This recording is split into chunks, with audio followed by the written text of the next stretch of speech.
కేసీఆర్ అప్పుడు మాఫీ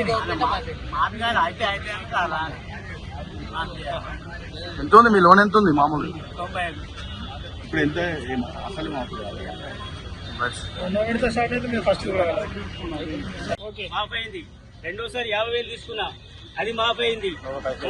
ఎలక్షన్ కన్నా ముందు ఎలక్షన్ కంటే కేసీఆర్ గవర్నమెంట్ ఉన్నప్పుడు అది మాఫ్ అయింది. ఒకటేసారి మాఫ్ ఒకసారి మాఫ్ అయిపోయింది. ఈసారి మాఫ్ అయింది అన్నారు, ఇప్పటికి రూపాయి మాఫ్ కాదు. 2 లక్షలు మాఫ్ అయింది అంటారు, 1,50,000 అంటారు. మాకైతే మాఫీ లేదు. మేనేజర్ని అడిగితే మీరు రాలేదు సార్ అంటారు. టీఆర్ఎస్ పార్టీ కేసీఆర్ గారి నాయకత్వమే రైతులకు అండా. ఎప్పటికైనా గడిచిన 10 సంవత్సరాలుగా చక్కటి పరిపాలన అందించి రైతులని కడుపులో పెట్టుకొని చూసిన నాయకుడు కేసీఆర్ గారు. ఇప్పుడు కూడా మా బాధ్యత, విపక్ష పార్టీ ఉన్నాం, అపోజిషన్ పార్టీ ఉన్నాం, మా బాధ్యత ఖచ్చితంగా ప్రభుత్వాన్ని నిలదీసి మెడలు వంచి వారిచ్చిన వాగ్దానం నిలబెట్టే వరకు పోరాటం చేస్తాం. రైతుల పక్షాన ఉంటామని చెప్పేసి కూడా మనవి చేసుకుంటూ మా బోరంపేట సంబంధించినటువంటి మిగిలిపోయిన రైతులందరూ కూడా ఇంకా 2,95,00,000 రావాలి. తక్షణం పైసలు రిలీజ్ చేసే వరకు కూడా మేము పోరాటం ఆపమని చెప్పేసి కూడా సందర్భంగా మనవి చేస్తున్నాం. Thank you.